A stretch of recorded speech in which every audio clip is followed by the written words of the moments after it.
신약성경 히브리서 11장 5절에서 6절입니다. 제가 가지고 있는 성경은 신약성경 364쪽에 있습니다. 믿음으로 에녹은 죽음을 보지 않고 옮겨졌으니 하나님이 그를 옮기심으로 다시 보이지 아니하였느니라. 그는 옮겨지기 전에 하나님을 기쁘시게 하는 자라 하는 증거를 받았느니라. 믿음이 없이는 하나님을 기쁘시게 하지 못하나니 하나님께 나아가는 자는 반드시 그가 계신 것과 또한 그가 자기를 찾는 자들에게 상 주시는 이심을 믿어야 할지니라. 아멘. 러시아의 대문학자 톨스토이는 인생의 목적을 자기 자신에게 두는 사람은 이 세상에서 가장 따분하고 불쌍한 삶을 살게 될 것이다, 이런 말을 했습니다. 이런 말을 하게 된 배경에는 인생의 목적을 하나님 자신에게 두어야 의미 있는 삶을 살아가는 것이지, 하나님을 떠난 잘 먹고 잘 살기 위해서 자기에게 인생의 목적을 두는 사람은 그 목적을 이룰 수 없다 하는 그런 말을 했습니다. 그래서 이 사람도 실제로 나중에 깨닫고 나서는 수만마지기에 농토를 다 팔아가지고 가난한 노예들에게, 농노들에게 다 주고 자기는 빈털터리로 이렇게 운막 같은 곳에서 살면서 평생을 보냈다고 하는 그러한 이야기가 있습니다. 하나님의 자녀인 우리들은 하나님을 기쁘시게 하는 것이 인생의 제일 되는 목적으로 삼아야 하는 겁니다.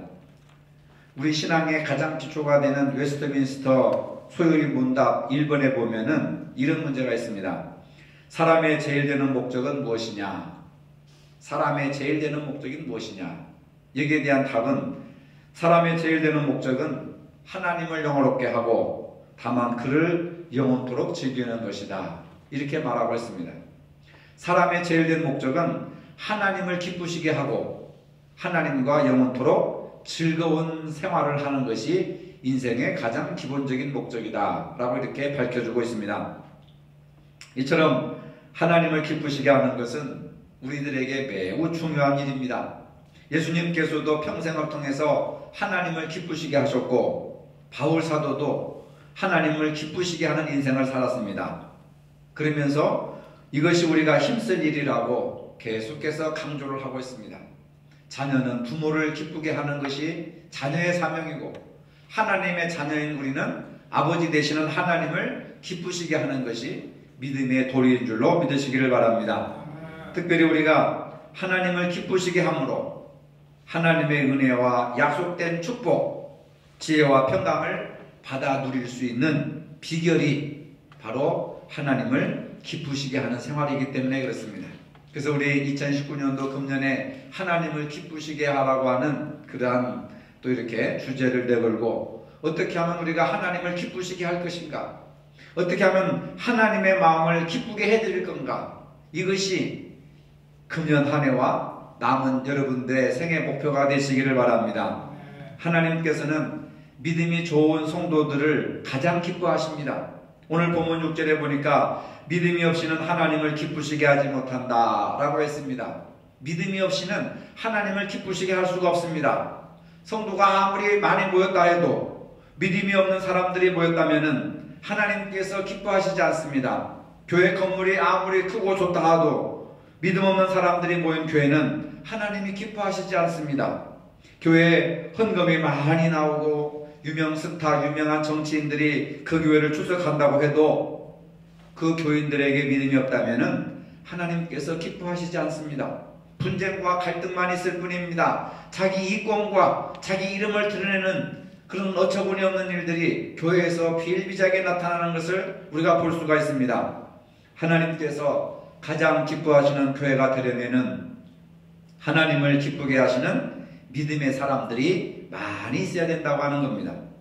본문 5절에도 보니까 믿음으로 에녹은 죽음을 보지 않고 옮겨졌으니 하나님이 그를 옮기심으로 다시 보이지 아니하였느니라.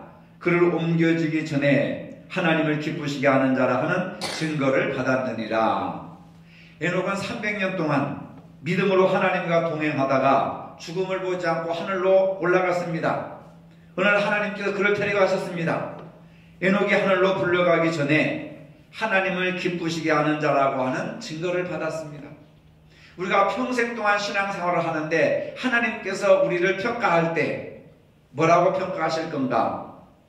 에녹의 300년의 동행한 삶을 보면 하나님을 기쁘시게 하는 삶을 살았다.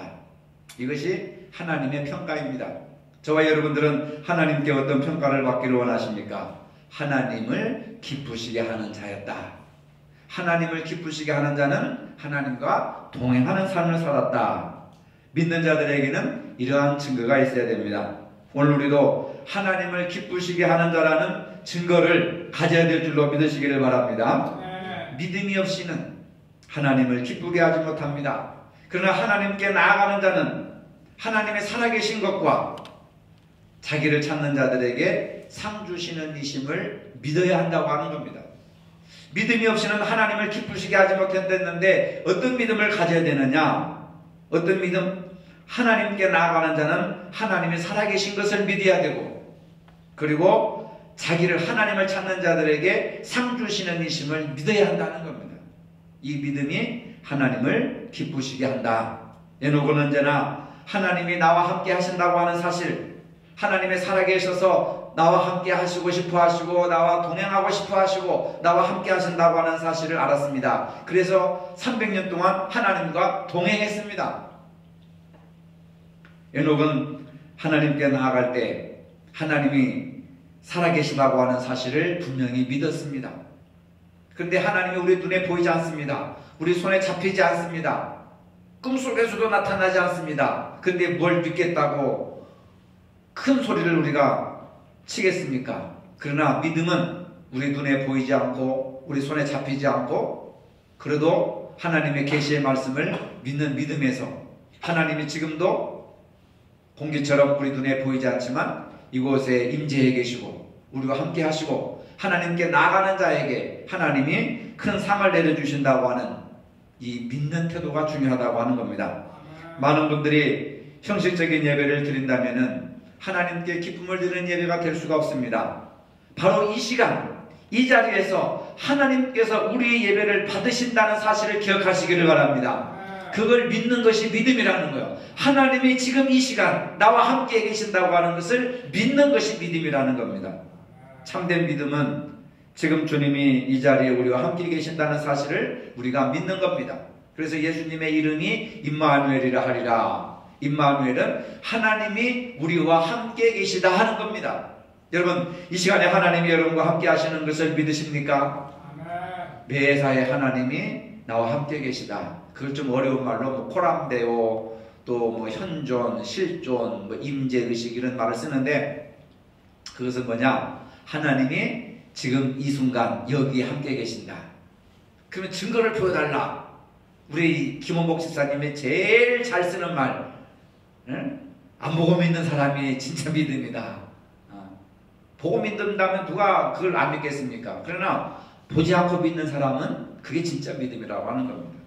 고린도후서 5장 8절로 10절에 보면은 사도 바울은 우리가 담대하여 원하는 바는 차라리 몸을 떠나 주와 함께 있는 그것이라. 그래서 우리는 몸으로 있든지 떠나든지 주를 기쁘시게 하는 자가 되기를 힘쓰노라. 우리가 살든지 죽든지 주님을 기쁘시게 하는 자가 되기를 힘써야 된다는 겁니다. 먹든지 마시든지 무엇을 하든지 다 하나님의 영광을 위해서 하라. 하나님께 기쁨이 되게 하라는 거예요. 내가 공부를 하고 돈벌이를 하고 운전을 하고 농사를 짓고 회사에 취직해서 회사에 돈벌이를 하고 학교에 가서 공부를 하고 하는 그 모든 삶의 현장 속에서 하나님을 기쁘시게 하는 생활로 연결될 때에 그게 하나님께 기쁨이 되는 겁니다. 사도 바울은 바로 담대한 믿음을 말하고 있습니다. 몸으로 있든지 떠나든지 살든지 죽든지 주를 기쁘시게 하는 자가 되기를 힘써노라. 할렐루야. 사도 바울은 이 세상에서 자기 이름을 높이고 돈 많이 벌고 뭐 자식들 낳고 행복하게 살고 이런 것을 기쁘게 생각하지 않았습니다. 오직 바울은 어떻게 하면 내가 하나님을 기쁘시게 하고 예수님을 기쁘시게 하고 어떻게 하면 내가 주님과 함께 살까, 이것을 평생 생각하고 그것을 실천한 사람이었습니다. 왜 그랬습니까? 바울이 이렇게 힘쓴 것은 장차 심판대 앞에 섰을 때 주님께서 기뻐하시는 일을 생각했기 때문에 그렇습니다. 내가 장차 죽어서 주님의 심판대 앞에 섰을 때 과연 칭찬받을 것인가 책망받을 것인가 종말론적인 생각을 해가지고 심판대 앞에 섰을 때에 주님께서 기뻐하시는 일을 먼저 생각했다는 겁니다. 주님께서 축복하시고 주님께서 주시는 면류관을 받는 일을 힘썼습니다. 주님과 함께 누릴 영광을 생각했습니다. 그래서 바울은 어떻게 하면 주님을 기쁘시게 해드릴까 하는 생각입니다. 우리가 하나님을 기쁘시게 하려면 어떻게 해야 됩니까? 하나님의 말씀대로 살아야 합니다. 하나님의 말씀을 많이 아는 것도 중요하지만은 말씀대로 사는 것이 더 중요합니다. 여러분들이 지난주에 창세기 1장에서 25장까지 시험제 냈잖아요. 거진 다 100점이에요. 100점. 제가 놀랐습니다. 이렇게 우리 성도님들이 성경에 대한 지식과 말씀을 잘 알고 있구나. 전부 다 100점입니다. 거진. 그런데 중요한 것은 저와 여러분들 마찬가지로 말씀대로 살아가는 것이 이것이 중요하다고 하는 사실. 아는 것도 중요하지만 말씀대로 살아가는 것이 더 중요하다. 믿음으로 살아갈 때 산 믿음의 사람이 된다는 것을 믿으시기를 바랍니다. 말씀대로 살지 않으면 죽은 믿음의 사람입니다. 죽은 믿음으로는 하나님을 기쁘시게 할 수가 없습니다. 죽은 믿음은 자식이 죽으면 부모의 마음에 가슴에 못을 박는 것이고 눈물을 흘리게 하고 아픔을 주는 것이지, 그래도 살아있는 자식이 부모에게 기쁨이 되는 거예요. 우리의 믿음도 죽어버리면 하나님을 기쁘시게 하는 믿음이 아무것도 없습니다. 그래도 믿음이 살아야, 겨자씨만큼만 작은 믿음이라도 있어야 그걸 가지고 어떻게 해볼 도리가 있고 그걸 가지고 하나님을 기쁘시게 할 수도 있는 것이지. 여러분, 죽은 믿음이 아니라 살아있는 믿음으로 하나님을 기쁘시게 하시기를 바랍니다. 믿음은 행위로 나타납니다. 따라해봅시다. 믿음은 행위로 나타납니다. 내가 믿는다고 한다면 행동으로 나타날 수가 있는 겁니다. 믿음이 없이는 하나님을 기쁘시게 할 수 없다고 했으니까 믿음에 대한 이야기를 지금 계속 하는 겁니다.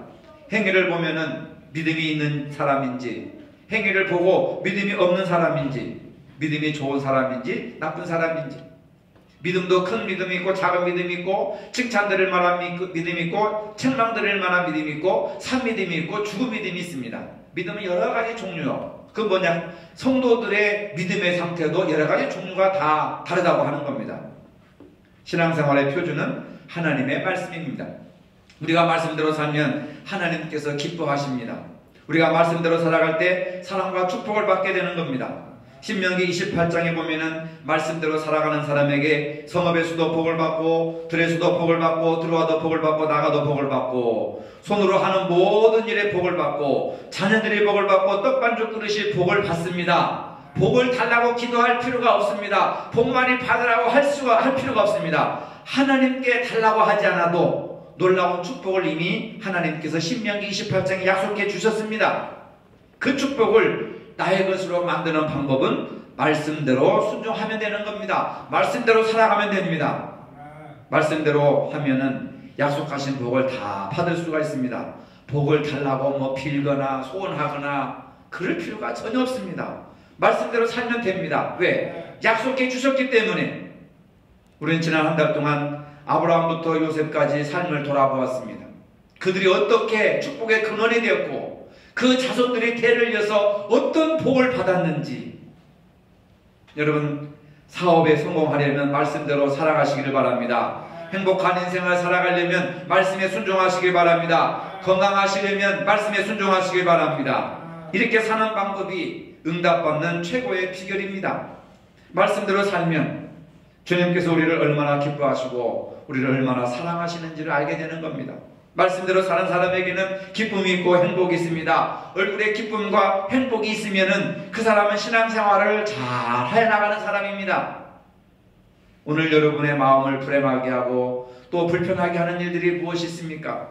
말씀에 순종하시기를 바랍니다.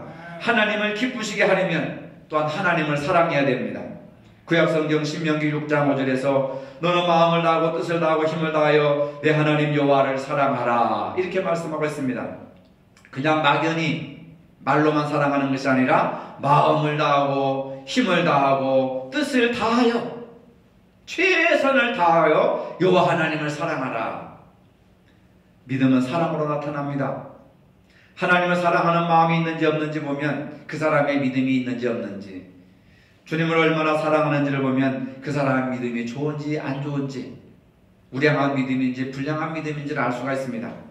하나님은 사랑으로 사는 사람을 기뻐하십니다. 요한일서 4장 7절로 8절에 보니까 사랑하는 자들아 우리가 서로 사랑하자. 사랑은 하나님께 속한 것이니 사랑하는 자마다 하나님으로부터 나서 하나님을 알고 사랑하지 아니하는 자는 하나님을 알지 못하나니 이는 하나님은 사랑이심이니라. God is love라고 하지 않습니까? 하나님은 여러분들을 사랑하십니다.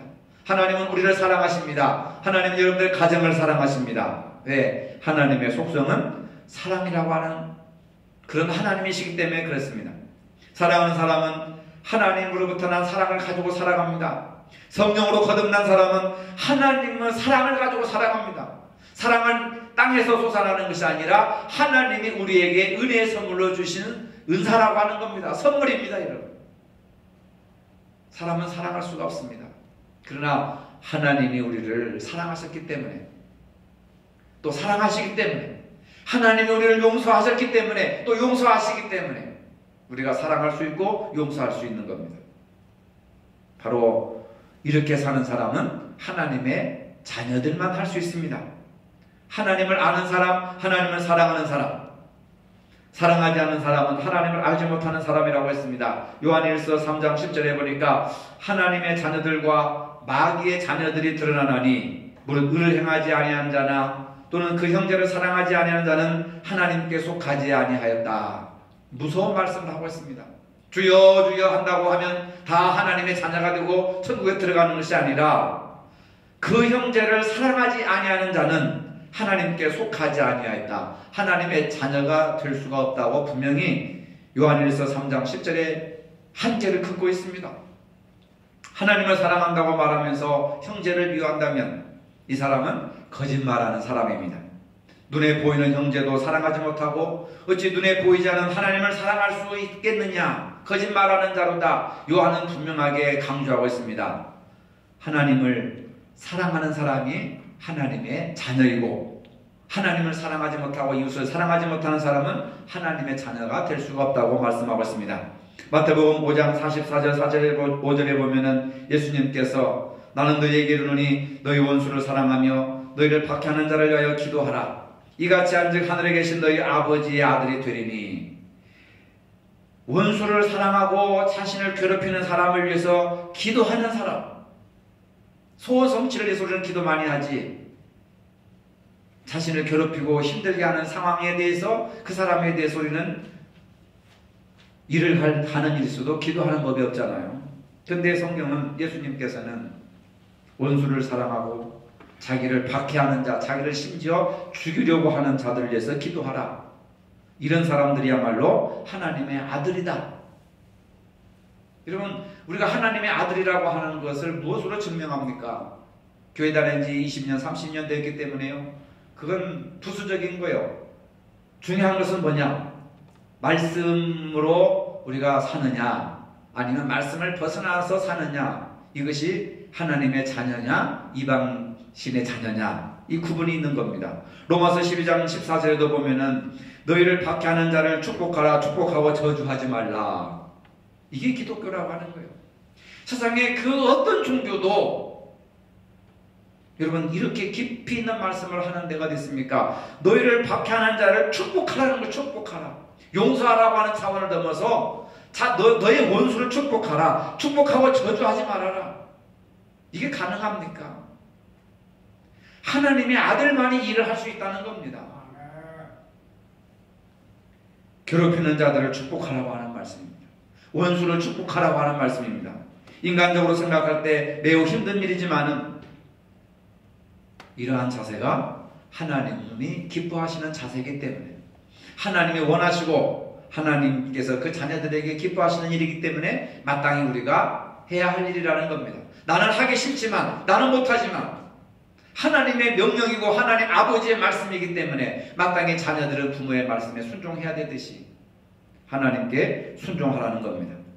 예전에는 자기 친구만 좋아하고 자기를 좋아하는 사람만 좋아했습니다. 그런데 언제부턴가 원수를 사랑하고 원수를 용서하고 자기를 괴롭히는 사람을 미워하지 않고 오히려 불쌍히 여기는 마음이 들어서 그를 축복하는 기도를 한다면 그 사람은 예수님을 제대로 믿는 사람이고 하나님의 자녀의 반열에 들어온 사람입니다. 하나님께서 그를 보고 얼마나 감동하시겠습니까? 하나님이 그 사람에게 복을 내려주시지 않겠습니까? 이것이 세상 사람과 하나님의 자녀의 차이점이라고 하는 겁니다. 예수님을 믿는 사람들은 세상 사람들과 달라야 합니다. 외형이 다르고 헤어 컬러가 다르고 화장하는 기법이 다르고 그런 것이 아니라는 겁니다. 생각이 달라야 된다는 겁니다. 가치관이 달라야 되는 겁니다. 보고 듣고 판단하고 말하는 것이 달라야 합니다. 우리는 우리의 형제만 사랑해서는 안 됩니다. 원수까지라도 박해하는 자까지라도 사랑을 하라고 말씀하고 있습니다. 믿는 사람들이 조심해야 될 것이 있습니다. 자기가 좋아하는 사람에게는 아주 잘해주고 좋아합니다. 하지만 관심도 없고 싫어하는 사람에게는 무관심해버리는 겁니다. 그것이 상식으로 통하고 있습니다. 이 사람은 아직도 믿음이 부족한 상태라고 할 수가 있습니다. 로마서 12장 17절로 21절에 보니까 아무에게도 악을 악으로 갚지 말고 모든 사람 앞에 선한 일을 도모하라. 할 수 있거든 너희로서는 모든 사람과 더불어 화목하라. 화목하라. 아마 모르기는 몰라도 이번 명절에 또 가정 식구들이 모여서 뭐 돈 문제, 재산 문제 뭐 하면서 또 칼부림이 안 날까, 누가 죽이진 않을까. 아니 왜 1년에 한두 번씩 가족이 모여서 왜 싸워요?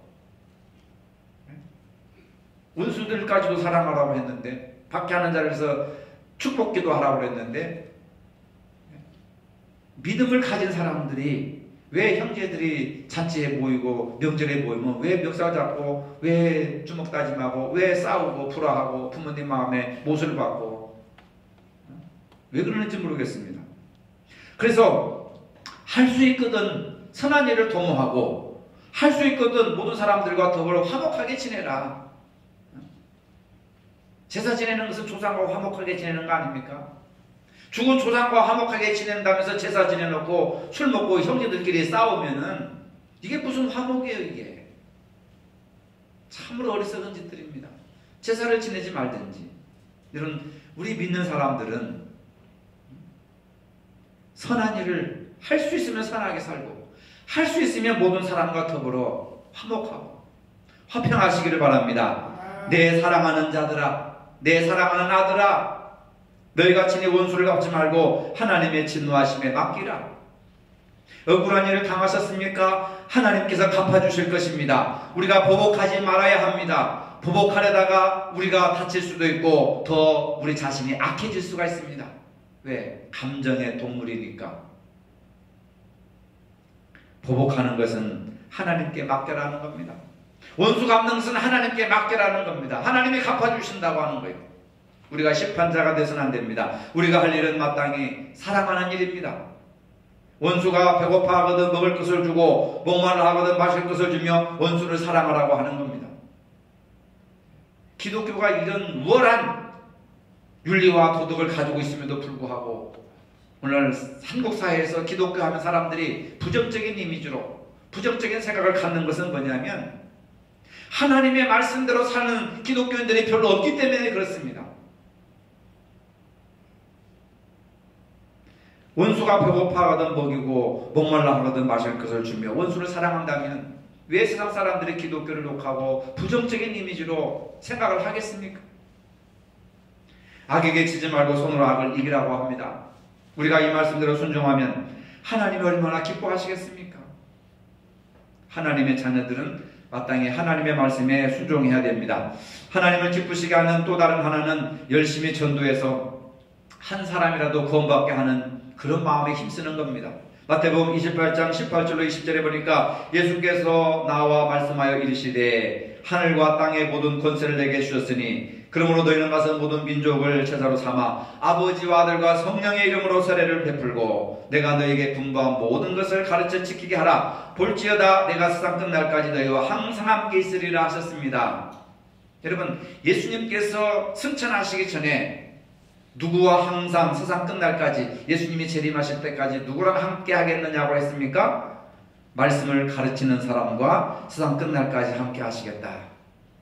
에녹은 300년 동안 믿음으로 하나님과 동행했습니다. 예수님께서 재림하실 때까지 하나님의 말씀을 가르치는 자들과 동행해 주시겠다고 약속해 주셨습니다. 말씀을 가르치는 일은 매우 중요합니다. 전도하는 일은 매우 중요합니다. 잘 배워서 가르치는 일에 힘쓰시기를 바랍니다. 하나님이 가장 기뻐하시는 일은 말씀을 전해서 구원받게 하는 겁니다. 우리가 그 일을 할 때에 하나님이 함께 해주시겠다. 예수님이 너희와 영원토록 동행해 주시겠다. 약속해 주셨습니다. 하나님을 기쁘시게 해드리는 것이 남은 생에 우리의 목표가 되어야 합니다. 신앙의 최대 과제가 하나님을 기쁘시게 하는 일이 되어야 한다고 하는 겁니다. 고린도후서 5장 9절에 거하든지 떠나든지 주를 기쁘시게 하는 자가 되기를 힘쓰노라. 내가 살든지 죽든지 먹든지 마시든지 무엇을 하든지 주님의 기쁨이 되기를 원합니다. 나 주님의 기쁨이 되기를 원합니다. 그런 CCM도 있지 않습니까? 바울은 하나님을 기쁘시게 하는 것이 인생의 목적이었습니다. 여러분들 인생의 목적이 무엇입니까? 잘 먹고 잘 살고 부자가 되고 그것이 인생의 목적이라면 얼마나 비참한 겁니까? 진리를 알지 못하고 하나님의 깊은 말씀을 깨닫지 못하고 살아간다고 하는 게 얼마나 비참한 거예요. 바울은 하나님을 기쁘시게 하는 것이 인생의 목적이 되었습니다. 저와 여러분도 남은 생에 어떻게 하면 하나님을 기쁘시게 할 건가? 어떻게 하면 하나님께 영광을 돌릴 건가? 그것으로 인생의 목적을 삼으시기를 바랍니다. 하나님을 기쁘시게 하는 것이 일평생 다짐이었습니다. 하나님을 기쁘시게 하는 것이 기도였습니다. 하나님을 기쁘시게 하는 것이 찬송이었습니다. 하나님을 기쁘시게 하는 것이 그의 삶의 전부였습니다. 믿음이 없이는 하나님을 기쁘시게 하지 못한다고 했습니다. 찬송도 기도도 봉사도 모든 것을 행할 때 우리는 믿음으로 해야 됩니다. 그런데요, 로마서 8장 8절에 육신에 있는 자들은 하나님을 기쁘시게 할 수 없나니, 육신에 속한 자들은 하나님을 기쁘시게 할 수가 없다는 거예요. 아무리 노력해도 아무리 힘써도 아무리 애를 써도 육신에 있는 자들은 하나님을 기쁘시게 할 수 없다. 믿음이 없이는 하나님을 기쁘시게 할 수가 없습니다. 왜 그렇습니까? 믿음이 없는 사람들은 열심히 해놓고 손해본다는 생각을 합니다. 내가 저 사람한테 어떻게 했는데 나를 배신해, 나에게 등을 돌려, 내가 그 사람한테 투자한 거 시간, 물질 막 손해본다고 생각하는 거예요. 왜 그렇습니까? 믿음으로 사랑으로 하지 않았기 때문에 그런 거예요. 여러분, 예수 믿고 교회 봉사하고 헌신하고 헌금하는 거 손해본다고 생각하면 절대로 안 됩니다. 이건 믿음이 없는 거예요. 그건 믿음으로 하나님 앞에 바치는 그 자체로 만족해야 되는 겁니다. 하나님이 축복해 주실 줄로 믿습니다. 예수님께서는 믿음 없는 자가 되지 말고 믿는 자가 되라고 하셨습니다. 요한복음 20장 27절에 여러분, 믿음 없는 자가 되지 마시고 믿는 자가 되시기를 바랍니다. 이 얘기는 모든 일을 행할 때 에녹과 같이 믿음으로 하라는 거예요. 믿음으로. 하나님이 지금 살아계시는 것과 하나님께서 가까이 하는 자들에게 상 주시는 이심을 믿어야 할지니라. 하나님이 살아계시다는 것을 믿으라는 거예요. 그래서 그 모든 것을 하나님께 행하라는 겁니다. 이 말씀, 우리가 이 세상에 사는 목적을 하나님께서 기뻐하시는 삶의 목적을 두어라 하는 말입니다. 눈에 당장 보이는 것들 때문에 좌절하거나 절망하지 마시기를 바랍니다. 믿음을 가지고 일어서시기를 바랍니다. 하나님의 이름을 의지하면서 어두운 터널을 늘 통과하시기를 바랍니다. 하나님의 능력을 의지하는 믿음으로 힘찬 발걸음을 내딛기를 바랍니다. 우리 앞에 홍해가 갈라질 것입니다. 요단강도 갈라질 것입니다. 여리고성도 무너질 것입니다. 믿음으로 행하면 능치 못할 일이 없느니라 말씀하셨습니다. 하나님께서 우리에게 믿음을 주신 이유가 바로 여기에 있습니다. 우리가 에녹처럼 믿음으로 사는 그러한 삶을 산다면 하나님이 가장 기뻐하셔서 그 아들이 죽는 것을 참아보지 못하셔서 에녹을 산채로 하나님이 데려올라가셨습니다. 얼마나 사랑하셨으면. 우리가 바울처럼 하나님을 기쁘시게 하는 그러한 것을 인생의 목표로 삼는다면 한없는 은혜와 진리로 축복해 주실 것입니다. 더 큰 믿음, 더 성숙한 믿음으로 승리하는 저와 여러분 되시길 주님의 이름으로 축복합니다. 거룩하신 아버지, 이제부터는 우리가 먹든지 마시든지 무엇을 하든지 다 하나님을 기쁘시게 하는 인생을 살게 하여 주시옵소서. 예수님의 이름으로 기도합니다. 아멘. 이제는 우리 주 예수 그리스도의 은혜와 하나님 아버지의 무한하신 사랑과 성령의 교통하심이 하나님을 기쁘시게 하는 믿음을 갖기를 원하는 모든 성도들 머리 위에 이제로부터 영원토록 함께 하시기를 축원하옵나이다. 아멘.